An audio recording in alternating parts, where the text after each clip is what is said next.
General Vagon has called the Battle of France is over. The Battle of Britain is about to begin. Welcome to the Lead Pursuit Podcast, a podcast covering Blood Red Skies, a game of World War II aerial combat.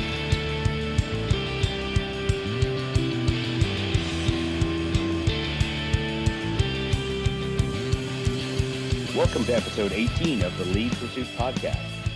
Yeah, I'm sorry, again tonight, you have to deal with all three of us. Got Doug, Brett, and Chris all on. We're going to talk a little bit about what's new, some things that we've seen that have dropped in the last couple days. We're going to talk a little bit about our projects, and then we're going to talk about kind of our new project for Lead Pursuit Podcast. Hey guys, how y'all doing tonight? Doing great, man. It's good Awesome. to be back with you finally. Well, it's good to have you back. Well, not really. I really enjoyed not having you around. It was wonderful. Too bad no one to kick and make fun of. Brett was kind of mean to me. So let's talk a little bit about our Intel update.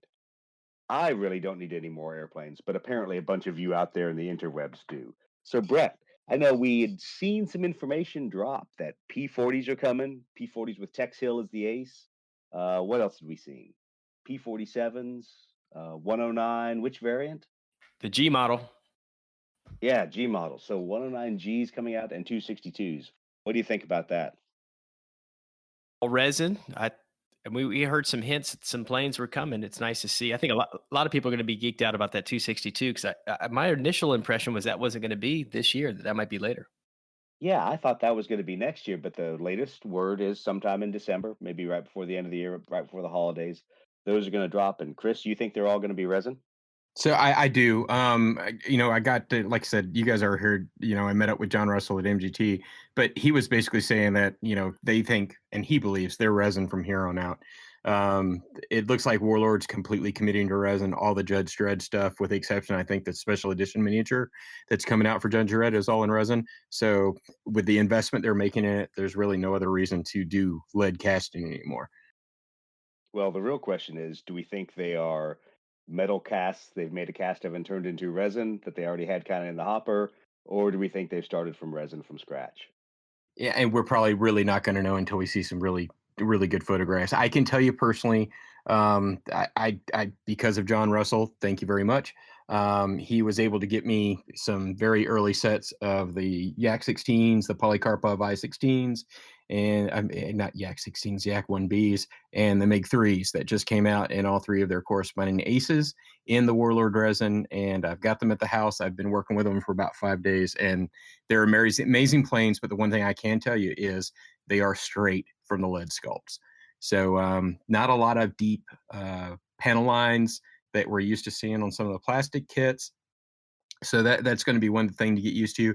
But honestly, you can't really expect them to resculpt everything. So no, and the real exactly. question is where it's going to cut in, because Yeah. I think from what you said, what Ken said, and a couple other people who'd seen the resin, that sure, it wasn't the deepest panel lines, but No. first of all, it's resin, so we're just happy to be away from working with metal, and that there's going to be an iterative process. So we're going to go Yes. for a while. We're gonna get some that are initially designed off of metal. Some are going to be designed for resin. And I think we'll see the detail levels jump up because looking at the Judge Dredd models, at least for some of those, it looked like the judges and some of those were designed for resin from the beginning. Exactly, and like I said, I got to recast. I got to actually hold those models at MGT because he had the early pre-press release sets, and the detail on those things were amazing. So yeah, when the Warlord team is sculpting for resin, it's going to look good. Yeah, so I'm pretty excited. I think we're actually going to see a step up. Yeah, I think in the long run we're going to see a step up. I'm in no rush to buy P-47s, although I'll never turn down a box of jugs. But it's one of those things. The P-40, I'll definitely pick up a bunch of those and get those painted up. Of course, you already have some, don't you, from AIM? So I do. Excellent. Yep. Hey, Chris, let me ask you on those new resin models you have that are made from what we presume to be metal molds. How are the flat surfaces? Are they pretty smooth? So they're really smooth. I mean, the resin has no tackiness to it whatsoever. It's really good solid resin. Now, it doesn't have the same rigidity that the AIM models have, but it keeps the same amount of detail. I was kind of concerned when I first put them in a bath. Like I did the i16s yesterday. I spent the whole morning cleaning them up, getting the flash off of them. There was some very minor mold slips right around the noses of the i16s that I had to fix. And nothing outside what you normally find in most resin casting. Way better than Forge World. So that cleaned up rather easy. But I was kind of concerned at first because it feels a little bit soft about washing them and scrubbing them pretty good. But I gave them the same treatment. I was like, hey, this is a first time try. Let's just go ahead and treat them like we treat every resin model. Gave them a good scrub, lost no detail in the process. They scrubbed up perfect, and they're ready for priming, which I'm going to try to prime them tomorrow. But with school, I don't know if I'm going to get to it. I find sometimes I'm working with some metal models now, and some of the flat surfaces aren't perfect, not really smooth. And although that can be fixable with, sanding and stuff, it's certainly going to be easier to fix that on a resin model. I'm just curious, what. No, like I said, other than a couple minor mold slips, I haven't seen any texture whatsoever anywhere on the airplanes. Oh, nice. The That's an the improvement by seam, itself. oh, it big time is. Just take aim, honestly, take the aim models, give them a little bit more flex, which is not necessarily a bad thing. I was worried that the little bit more flex that I found when I held the Judge Dredd models, how is this going to translate to an airplane? But all of the aircraft wings I got, the wing roots were strong enough and the sculpts in metal were strong enough when transferred to resin that all of my wings were straight. I did zero straightening on any of the 3 sets of aircraft I got. When you So say flexible, I think of those starter, the box set models. Is that what you mean? They're kind of flexible like that? uh in a yes, but not in the same way that those things take warps. These didn't have any warps at them, but if you dropped them, there's no way they wouldn't just bounce and be fine. It's just a little bit softer. And like I said, I was worried, like when I looked at the Judge Red miniatures, I was like, okay, how is this going to work with like firearms, like shotguns? And all of the shotguns on them were straight. And of course, somebody could have straightened those before I saw the unpainted miniatures. But looking at the aircraft now, I don't see any of that. I didn't see any tail warpage. I didn't see any wing root warpage like you found on the first batch of, especially with the Spitfires we were getting out of the plastic kits. No, much better, much more high quality models. Well, even the AIM F-86s had some tail warpage, and so that's always going to be one of those parts of the resin process. That as long as Yeah. you know how to work with resin, it's if it happens, then you can deal with it, and hopefully it Oh just yeah, doesn't. absolutely. So that should be pretty good.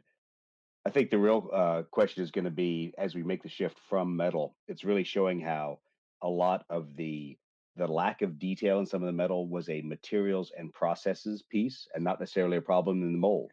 That the original sculpts were pretty darn good, and just the texture and some of the loss of detail that we had was just due to it being metal. Oh yeah, the first thing that I noticed was just having the resin models, because all of the Johnny Red planes that I got, it was going to be require, and I haven't even painted those. To be honest, I wanted the cards out of it. Those have been sitting because I knew the resins were coming, and because as soon as I put them on a flight stand and realized they didn't even fit firmly to the flight stand, I was kind of like, I'm just not wasting my time with those right now. I got plenty of AIM models to work on. But now that I've got the Warlord models in resin, all 3 of these squadrons are going to get done, and they're going to get done. They're at the front of the queue. Well, let's jump out of order here, and let's rather than talking about the FAQ, which we'll get to, guys, so don't worry about it. But let's talk about models that don't fit the flight stands very well, because there's a couple solutions out there. Now, Brett, I know you'd seen a rotation magnet from Green Stuff World. Can you kind of give us the brief on that? Yeah, so it looks like a new product from Green Stuff World that is specifically for games with flying stands. I don't, maybe the Star Wars game, but certainly just as applicable to what we do. But it's a magnet and a ball bearing that attaches to the flight stand and the aircraft, so that you can uh, tilt your aircraft for different advantage level without without moving the flight stand forward or back. So your heavier models are gonna be able to change position without falling over as easily. So pretty Yeah, handy. I It's really something we like use. that. Yeah, and I didn't manage to catch the cost anywhere in there. I don't know if either of you had gone out to see roughly what the cost was, but it can't be that expensive. You know. I wouldn't think so. And I'm thinking I'm working on some metal Stukas now. I may just get a batch of those just for these guys to test them out and see how they work. But I imagine they would work great. And probably the biggest benefit is just one stop shop. You know, we've got some other ways. You've done essentially the same approach for doing the same thing on some of your metal models. Uh, but it might be nice just to go to one place, get a Yeah, y- y- because mine's kind of a two-stop shopping because one of the first things I did when I bought some of the AIM models and before I even picked up metal Warlord models was I converted about 12 stands with their little adapter, which really is kind of the collar in this rotation magnet kind of piece. So that's the piece that you get from AIM, and you get like 50 cents per every one of those that you buy from them. And then I just took ball bearings and I drilled out with the appropriate size drill bit, kind of a hemispherical hole in the bottom, either drilling out the mount that was already there, or in the case of the AIM models, actually you can take that screw and rather than loosening it, you can tighten it and you can actually shear off that resin tube. And so now you have kind of an indentation you can drill into, and it makes a perfect spot to super glue that ball bearing in there where it's just semi-flush, still has half of the hemisphere there, and then it drops right on that collar-shaped magnet and allows you to rotate it forward, back, up, down. You can turn it sideways if you wanted to show aircraft banking for whatever reason. But I liked playing with those instead of the regular stands. Yeah, I'm looking right now at the Green Stuff World ones, and you're talking 15 magnets with 15 bearings, the size medium, which looks about what we'd be using a lot of, $7.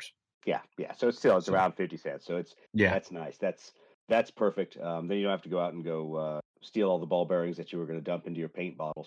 Hmm. And then, of course, I have plenty of those extra still laying around because I don't have as much paint as Chris. I apparently can discipline myself and not buy every paint that comes out. Although I I haven't think bought Brett's any been trying. paint in like 2 weeks, man. Well, Back that's fine off. because Brett's doing your job, and he's apparently keeping AK Interactive. I think Brett, you picked up one of the sets from them.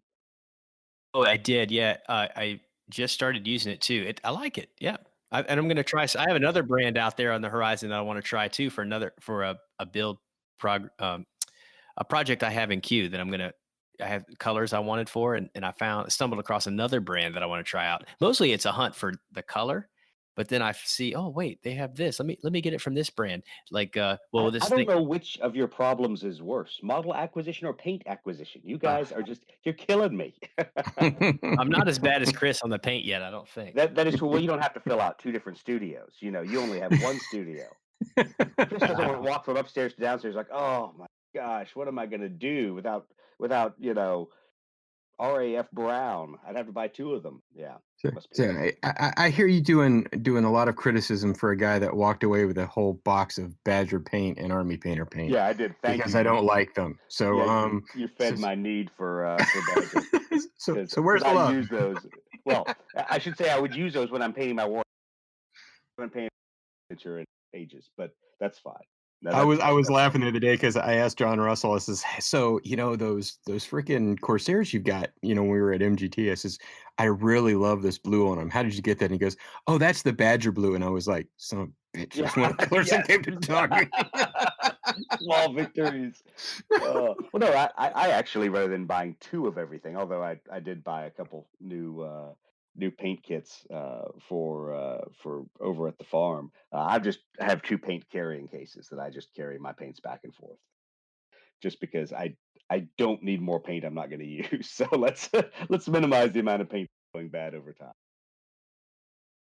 My first foray into getting extra paints, if you will, was just after wanting something I could brush paint with a little better than the Vallejo Model Air stuff I was using. I love the Model Air colors, and they to me seem. I said this before. I think they seem accurate. At least they look like what I kind of expect some of those colors look, just from like the random photos and stuff I've seen in the past. But brush painting with those particular paints was kind of a hassle. They're great for airbrushing, right? But not all the stuff I'm doing is airbrushing. So Well, that's how it started. we can tell who the Smurf Ultramarine player is, who his paint goes on in one coat. I'm an Imperial Fist guy. I paint yellow.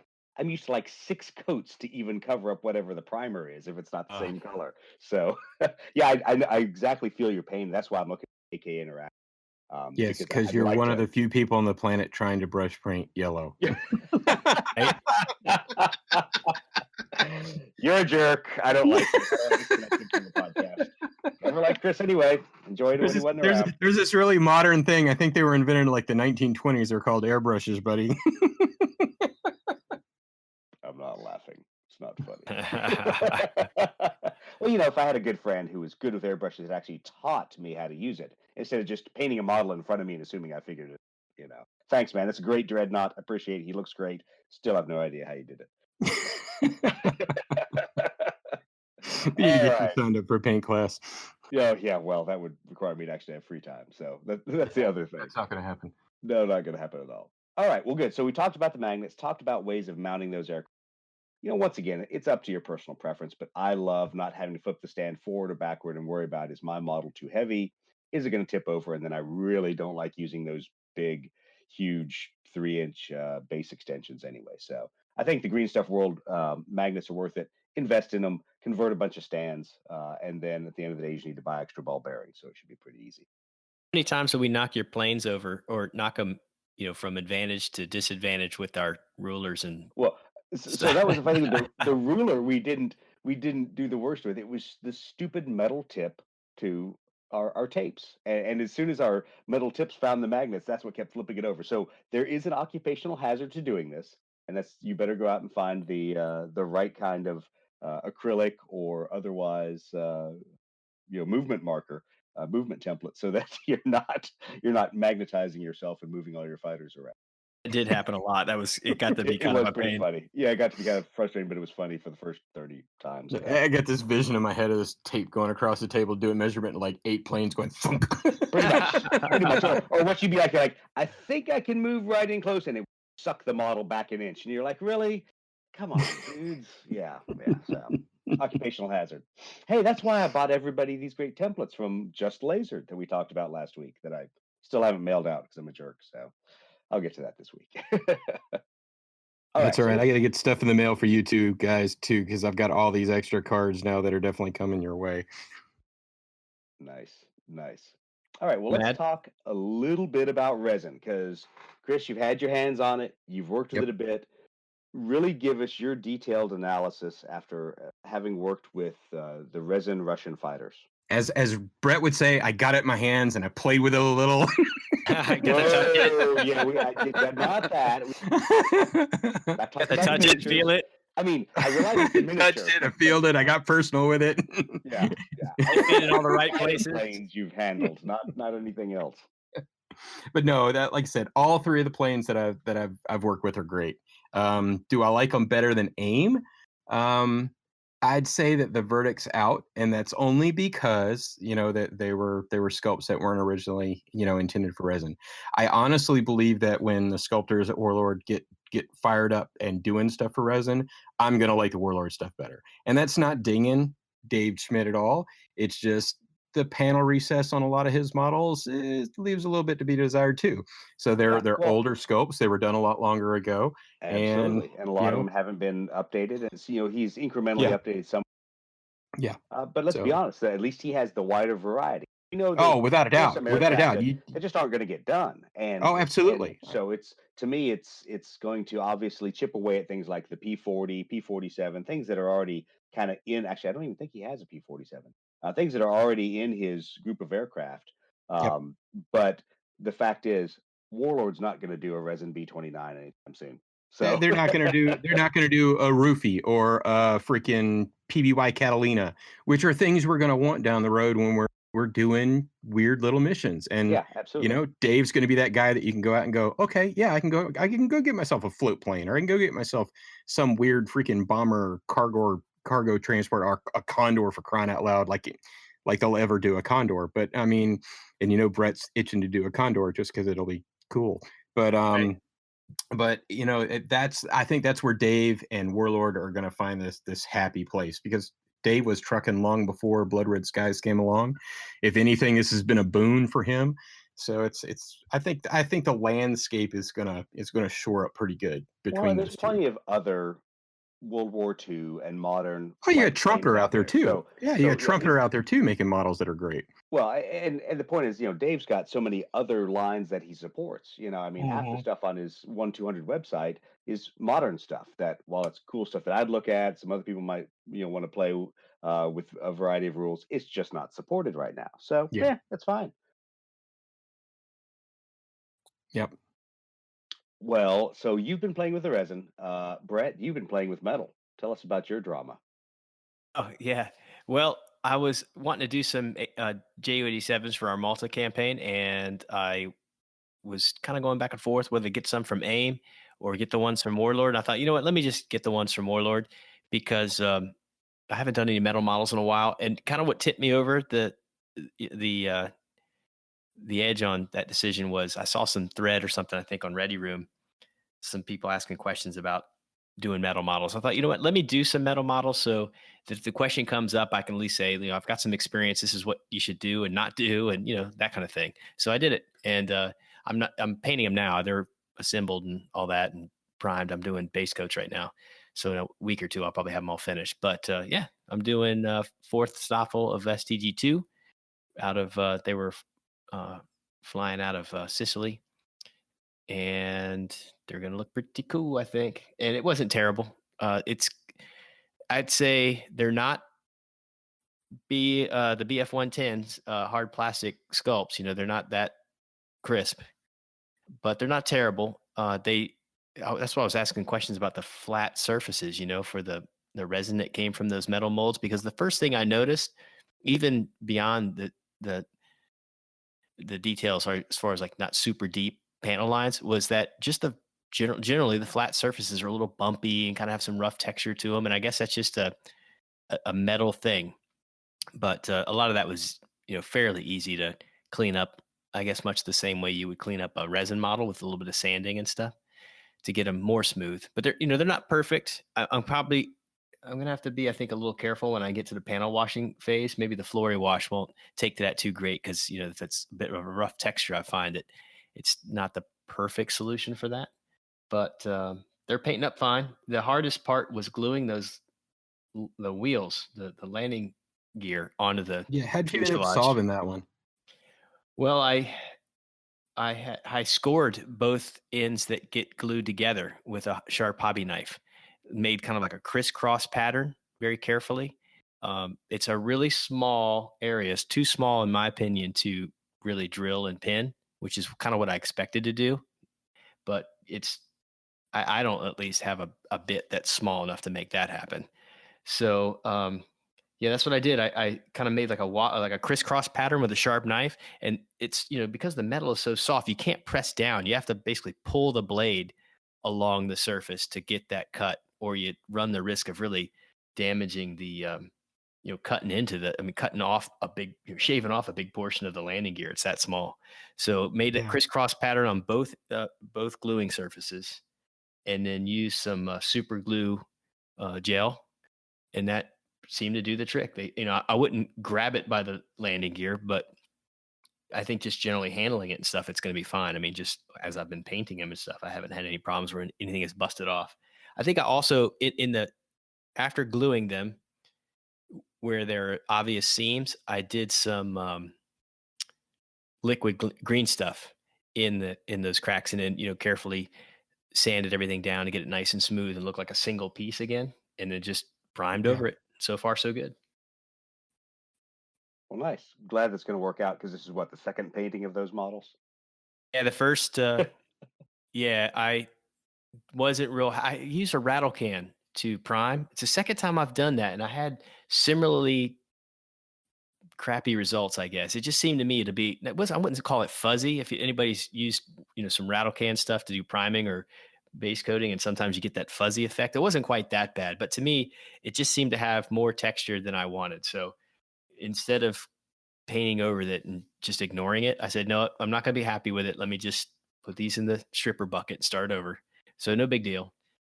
I didn't get too far along before I did that, but yeah, I did strip them. And in the process, somehow, I don't know how it happened, but when I stripped them, of course, the landing gear came unglued in that process.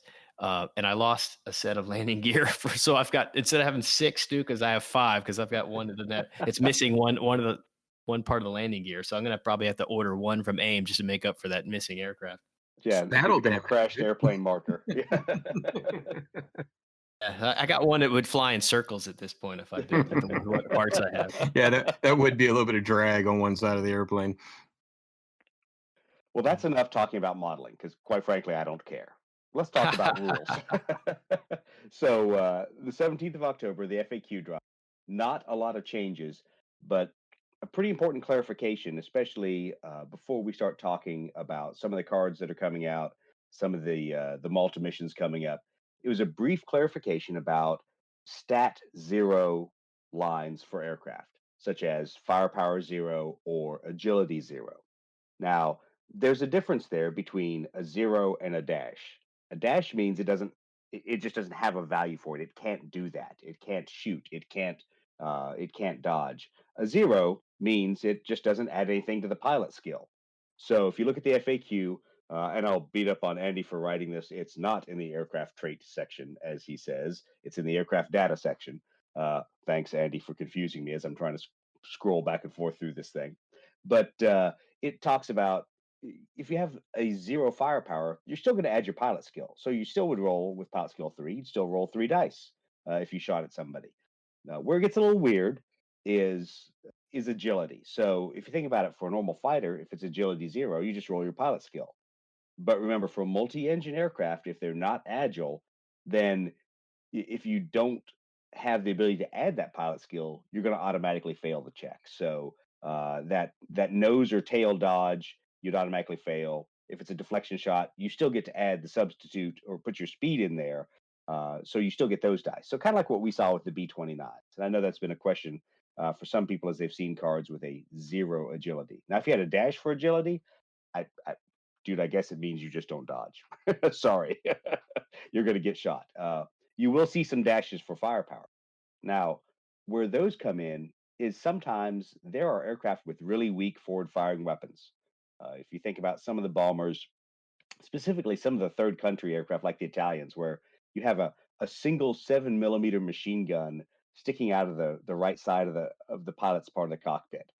Yeah. Sure, he can steer and guide that aircraft to shoot that gun, but it's really his skill alone. There's not any damage that thing's going to do, and Yeah, and like it can't. wasn't the SPD that had like 130 caliber machine gun? Right. So, well, if you Yeah. look at the Italians, the SM-79 got Yeah. in the original version has a single, and actually the SM-79 is a great example because in its original version it has a single forward mounted machine gun that the pilot, in a sense, would control.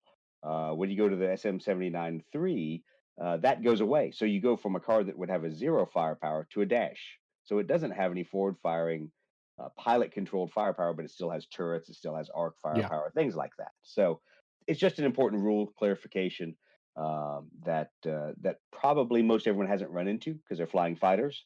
But as you start flying bombers and less capable fighters, i.e., the Italians, sorry to all my Italian friends, you're going to hate me when the cards come out. But some of those less capable aircraft will have a 0 or a dash for that. They better be trait. decent, or I'm not going to paint them. Come on, man. We need some CR-42s in the air. Is this where I tell you then don't bother ordering the Italian paint set? No. So okay, we'll talk about that in a bit as we talk about Yeah, we'll get building into cards, Malta. because the first thing I'll say is I've had very little input on some of those things.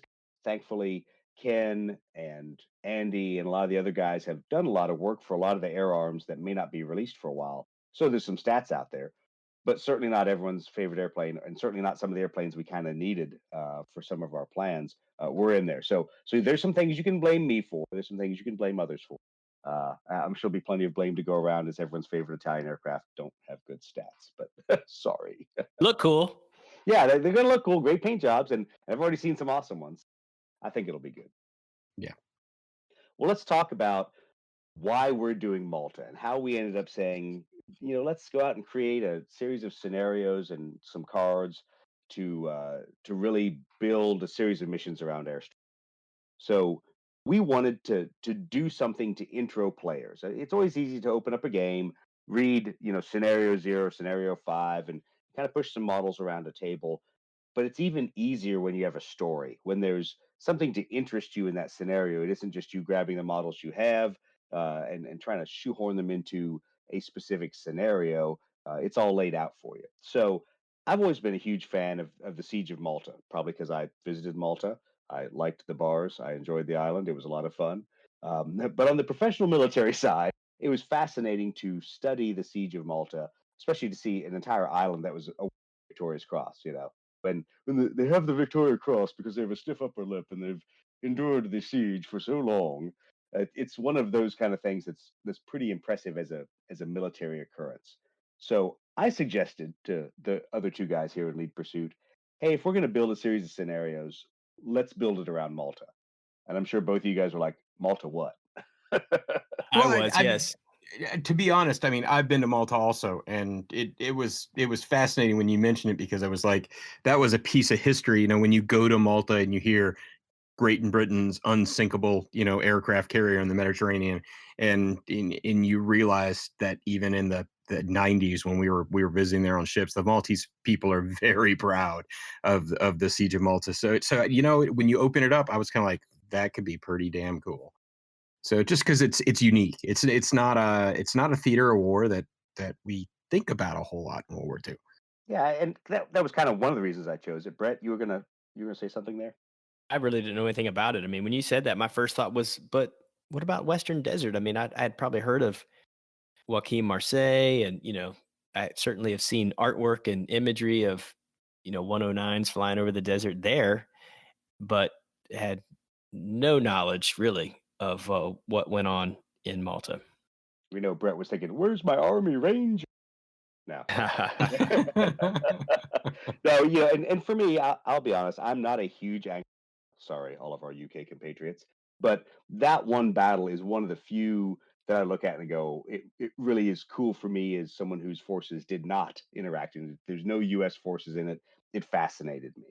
And especially how the air arm, the poor Brits, about every time they put some airplanes together, they launch them, they get shot down or they get bombed. It's this continual grinder of aircraft being shipped to Malta, flown to Malta, put up in Malta, and then there's either demands in North Africa that half those aircraft have to leave and go fight in North Africa, and Malta's like, oh great, we're back to square one again. We have 12 airplanes, and that whole drama that I thought that's going to make some interesting scenarios because it's not like D-Day or it's not like some of the daylight bombing raids where you've got this massive airplanes.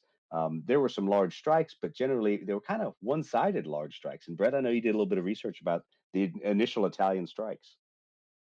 I read a lot. I found a lot of information online, and I found a couple of books that were really helpful that really kind of outline the order of battle and everything. There's a book that's it's part of the Osprey book collection. There's an air campaign called Malta 1940 to 1942, the Axis Air Battle for Mediterranean Supremacy. It's written by Ryan Noppen, and it's full of it's really just kind of a synopsis of the order of battle from 40 to 42. And I just found it super interesting. And it gets into pretty great detail about aircraft aircraft losses and stuff almost on a day-to-day basis. But it does, if you sift through that, you really can gain a lot of information about just what happened there. And I found it to be probably the single best resource I found so far about what units were there and when they were, where they flew from, and some of those things, some of that level of detail. Found it really Which interesting. is obviously the kind of thing that a modeling freak like you seems to like. Yes. So what did that do to your desire to? Did it double? Did it triple? How did that all work out? Yeah, it especially for JU-88s and ME1 or BF-109s, it really did. Okay, I've got to paint this squadron, at least some aircraft for this squadron, and I need to paint some aircraft for this unit. And I'm only partway through all that still, so I'll be working Well, ladies right and up to gentlemen, Adepticon. we're taking up a collection to get Brett help. He needs some serious modeling help. And we're not talking about buying him more models. We're talking about help now. I think you've done a great job. I've looked at some of the stuff you've posted up there on Instagram. We've put some of it up on the Facebook page. It looks amazing to me. I'm going to enjoy playing across the table from those. As you know, at least my Spitfires are going to be a definite rainbow of different squadrons. Just because putting Martlets out there, putting Spitfires out there, I want to hit a bunch of different squadrons just because I love the different paint jobs. And I don't have the patience nor the time to do individual squadrons of each. And I don't know where I'd put that many little airplanes in my office that's already full of camera gear. But what do we do for decals? I mean, because holy crap, I think only one of the squadrons that Warlord has by their normal aircraft actually participated in Malta. Man, I'm telling you, Kevin at Miscellaneous Miniatures has made this thing possible. Not only did he already have, some stuff that was relevant already on his site, but I sent him an email saying, "Hey, is it possible to get this, this, and this?" And right away, he was cranking that stuff out for me. So if you look on his website, even just under new items, you'll see stuff listed for Malta. There's probably 4 or 5 sheets of Malta specific stuff on there now. And he does a great job because a lot of these units, their color schemes changed and their artwork, like their nose art and stuff changed over the years. Well, he includes that on the sheet. So trying to think of a good example would be, I think it's second group STG2. You can get the staff artwork, fourth Stoffel insignia and all that stuff. Plus, I think maybe 3 different nose art that they had over the years. So, you wouldn't have to just do it for Malta. That one sheet would kind of get you through several periods that that unit flew in. He just does an outstanding job, and it was really fast, and he's super easy to work with. I tried to give him as much information I could. I supplied him with some artwork that I had found, but I'm telling you, just on his own, he clearly found stuff that I didn't even see and included on the sheet that I didn't even ask for. So you couldn't ask for much more than that. Yeah, thanks, Kevin, for being a hobby enabler. Well, so the good thing is at least a lot of that's also out there for them. Because I went out and pulled down a lot, and I know Chris, you talked about if you get the time between now and Adepticon doing some RA. So I think there's plenty of opportunity. And what I'll Oh, say is we keep mentioning Adepticon. So if people want to build specific Malta squadrons and come out and play some of the scenarios at Adepticon, please do. We're not going to shun you away from the table if you show up with the Battle of Britain squadrons and want to play the Malta scenarios. But if you guys are as excited about doing something different and trying some new scenarios, then please feel free to paint up some aircraft, paint up 6 of whatever squadron, and we'll put a bunch of them on the board together. Because as we started working these scenarios, Brett, you were feeding me information. And at some point, I looked at you, I'm like, dude, I am not putting 12 Ju-88s on the table. Yeah, I mean, a lot of these significant engagements had massive, They armadas of did, and aircraft. some of them are so massively one-sided that I'm like, awesome. I can go buy some gladiators. I can field 4 gladiators against this, 70 aircraft wave of Italian aircraft. No thanks. But we're going to have an opportunity there at Adepticon that if people want to come out and do some large mass air battles, it'd be awesome if people had Maltese, campaign squadrons painted up. That would be great. If you don't care. We're going to put airplanes on the table and have a lot of fun. But the at least for me, when I started working through the scenario information, I kind of had to sculpt this. So we've started rolling out some of these scenario formats for those that are on the Blood Red Skies Ready Room. And if you're listening to this podcast and you aren't, you're a loser. You should be on it. Get on Facebook and find it because all the cool kids are. Well, at least the cool kids who push little resonant metal and plastic airplanes around a table. So in that Ready Room, we've already thrown out our first scenario. That's actually a Korea scenario, and we'd love some feedback. It is blatantly stolen from an older style of games where they used to, use some counter style cutouts. But the intent is to make something that's a quick and easy visual reference, so that you know exactly what pilot skill you're supposed to put out there. You know exactly what airframes you're supposed to put out there. What are the special rules? What are the rules for advantage? And just to kind of make an easy 1-page document that people can print off, make copies of, hand out to their friends, or in our case, print off a bunch of copies to put around the table at Adepticon. yep. But the scenarios have really kind of taken on a little bit of a life of their own because when we first started batting this around, there were no Italian cards. and there still are no official Italian cards. And so, Brett, you and I talked about it, and I said, "Hey, man, I don't want to write scenarios for cards where guys have got to, make something up and kind of figure out a suitable substitute." So we really initially looked at true German airplanes versus British airplanes, right? Right. Yeah, and we kind of built the initial scenarios to fit what the airstrike scenarios would be and kind of expound upon them. And then, well, things change. The word came down that all the Italian products had slid at least 6 months, if not a year. And so there was now a gap. There was a need for some unofficial cards. So, thankfully, Andy and Ken both approached us on the Lead Pursuit podcast and said, "Hey, you guys have done some good cards already for the Korean War stuff, doing stuff for the F-82s, stuff for the B-29s. Are you interested in doing Italian cards?" So, because I'm stupid, I said, "Yeah, that sounds like an awesome idea. You've got all the data, right?" So, not thinking that through and thinking that the data was going to be the hard part, not the generating the cards, we have a bunch of Lead Pursuit podcast cards that are going to come out that are some of them are blessed by Andy. Some of them are from the evil minds of Doug, Brett, and Chris. And how will you know the difference? Well, if it says unofficial card, then it is one that has been blessed by Andy.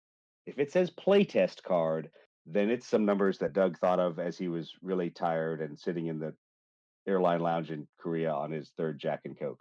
So buyer So, beware. No, when you Um, download those, take a look at some of those numbers. the Hellblau 2 was flying over southern Malta. Yeah. So there are some numbers. Well, and here's the problem. So I really had a chance to feel Andy's pain, as there were some aircraft that at least Brett and I thought were really important to some of the scenarios that they had not statted out.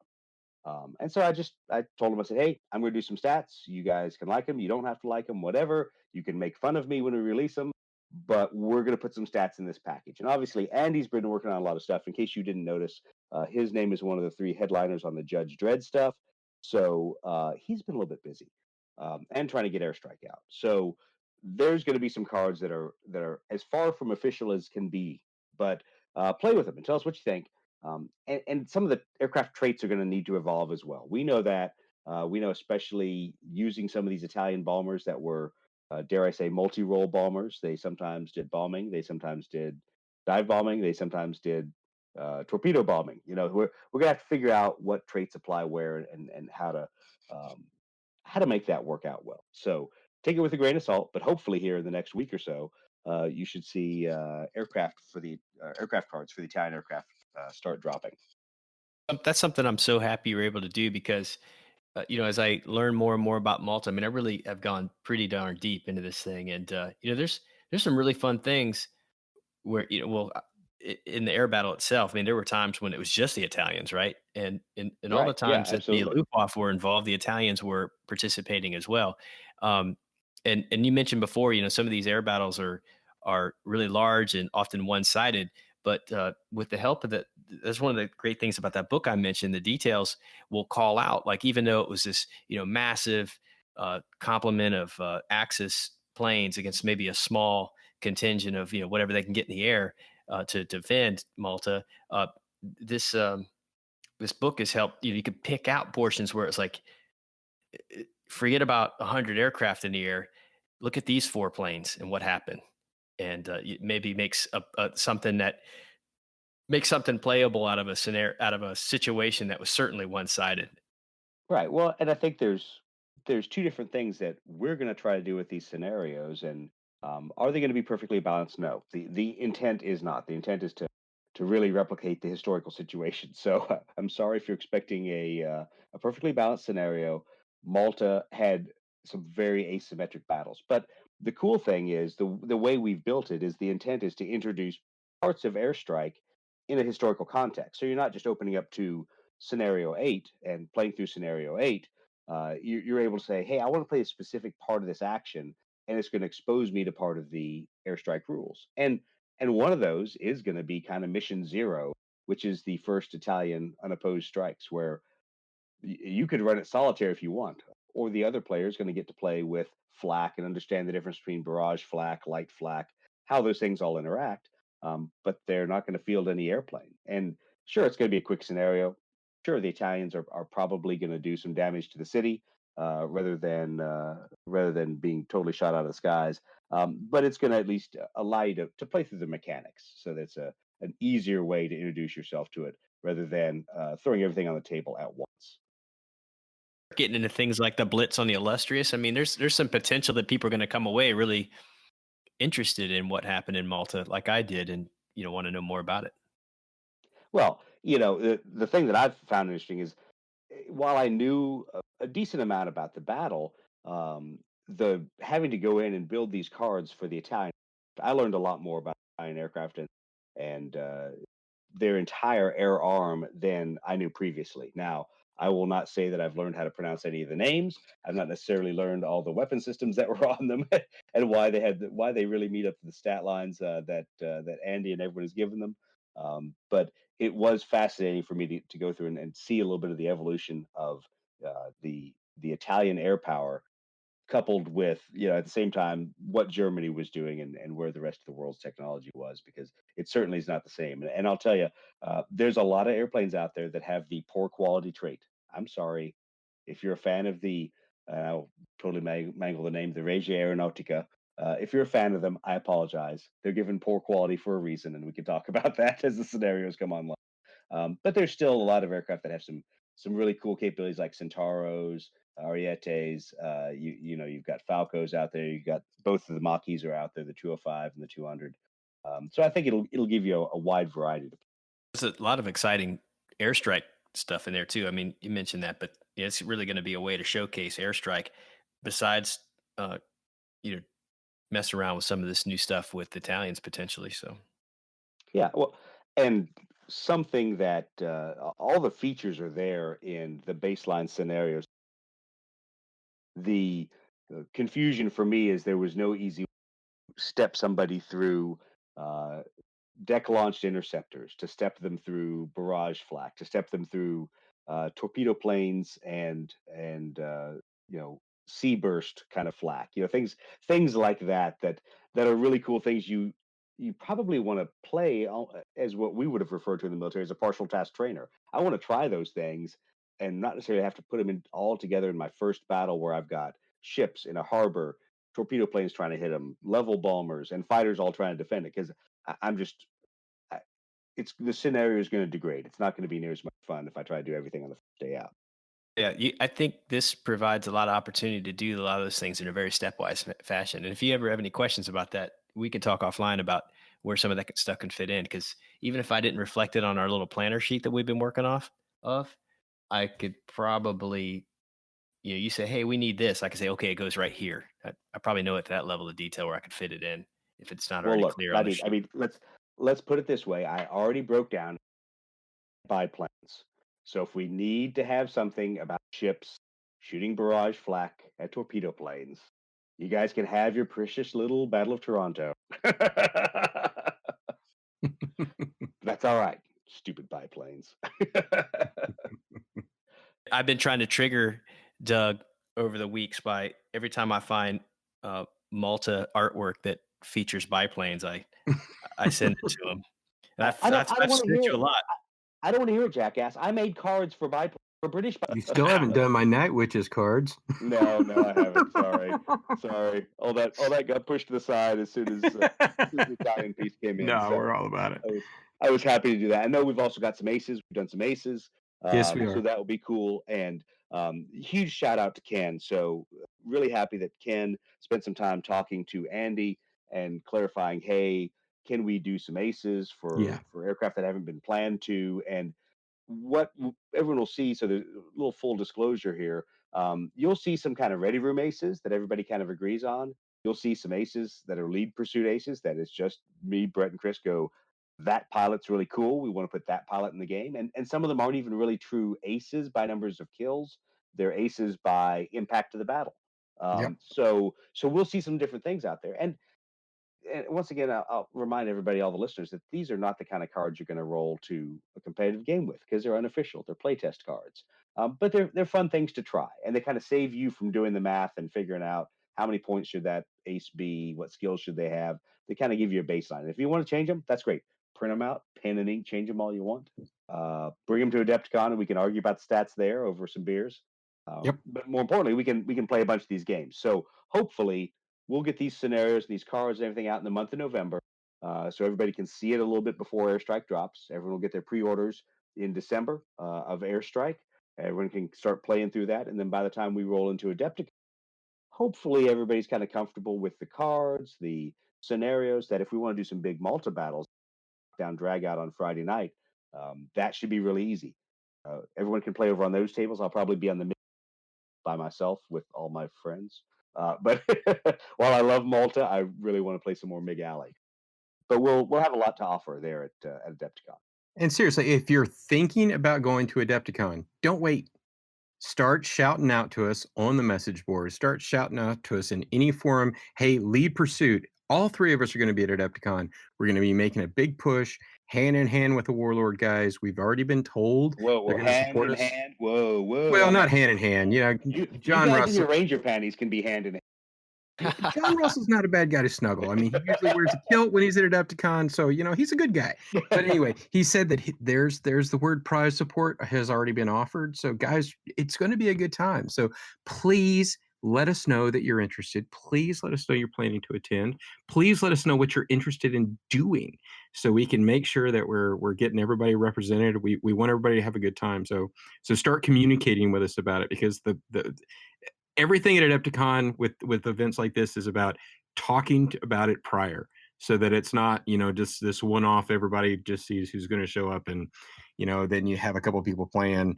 Whereas, you know, with the events that get a lot of action and have a lot people have a really good time, people start talking about it months before, and they say, hey, I'm definitely showing up, this is what I'm bringing, so let's throw it down, let's have a good time. So that's one of the things that makes the horse heresy community so much fun. Yeah, and we'll figure out how we're gonna get some of the word out, because obviously the ready room, the sheer number of posts can kick stuff to the Yeah, bottom. exactly. Whether we have to start a separate Lead Pursuit Adepticon group, who knows? We'll figure it out. Yep. But either way, start letting us know if you'd like to come up and play. We're looking at multiple tables, having some aircraft there already. So if you just show up and go, hey, Blood Red Skies is cool, and I didn't want to bring into my airplanes because I was playing 40K and hanging out with stinky people, then that's cool too, man. No worries. I get it. You love Yeah. 40K. Come join us and play with some painted airplanes, and we'll have fun there. Yep, I'm historically challenged. I only brought plastic Thunderhawks. Thunderhawks. They're special. I have my Primaris Marines. You had to Actually, get that. I'm so happy. I'm really thinking of I'm not going to carry any 30K or 40K stuff to Adepticon this year. It'll be a small case again. This is wonderful. I can answer it.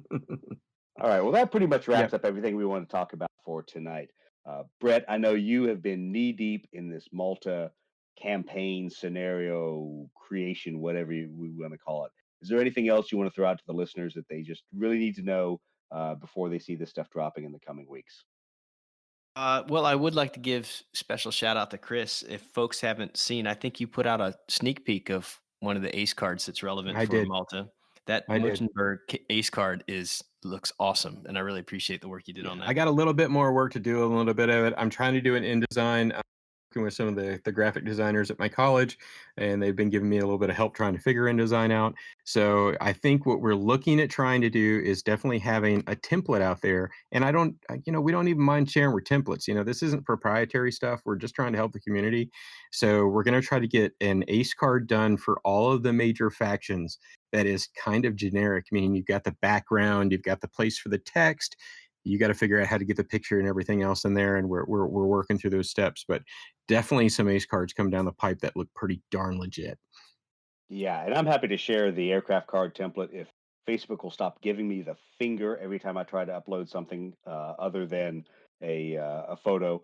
But I'll put it in the files section I use PowerPoint for those cards. I know Chris uses Zuckerberg can't use anything but a JPEG, so he doesn't want you using his information to share it. Yeah, so it was killing me trying to get the lead to load a PDF. I had to go back to my personal account to put that into the Ready Room. So some Facebook permission there didn't want pages to upload documents. Who knows? Whatever. Don't care. Thanks, Zuckerberg, jackass. But long story Here's short, above the law.